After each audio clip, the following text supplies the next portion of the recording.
Jambo mwanamichezo popote pale ulipo, jina langu mimi ni Costa. Mimi kazi yangu ni kuweza kujuza wewe taarifa zote za kimichezo ambazo zinajiri kila wakati. Lakini kuelekea dirisha dogo la usajili, Simba imeweza kufanya usajili wa kutisha mno, lakini siku hii ya leo wameweza kushusha mwamba mwingine mpya kutoka kule nchini DRC Congo. Unaambiwa Simba imekamilisha usajili wa kiungo mshambuliaji Ino Jospin Luemba mwenye umri wa miaka 21 kwa mkataba wa miaka 2 kutoka Colombe Sport Football Club.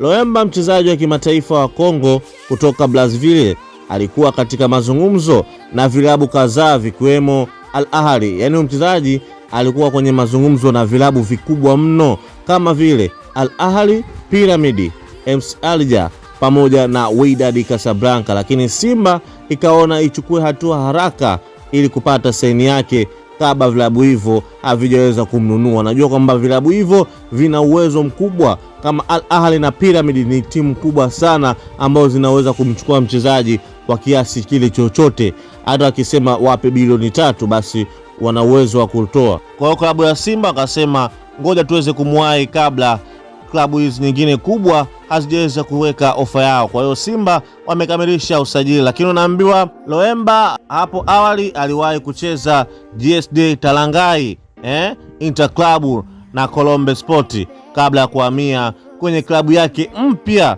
klabu ambayo anaipenda, klabu ambayo inafanya vizuri, Simba Sports Club, katika dirisha hili la uhamisho la Januari 2026.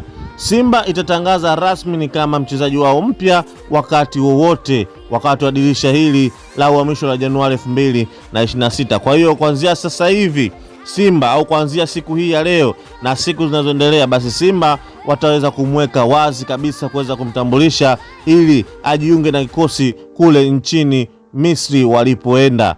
Maana sasa hivi unajua wapo wamesafiri kwa ajili ya kuweza kucheza mchezo wao siku ya Ijumaa, mchezo ambao unachezwa tarehe 24. Kwa hiyo mchezaji ataunganika moja kwa moja na wachezaji wengine, lakini kubwa sio kwenda kusubscribe, kulike na kutoa comment yako. Bye bye.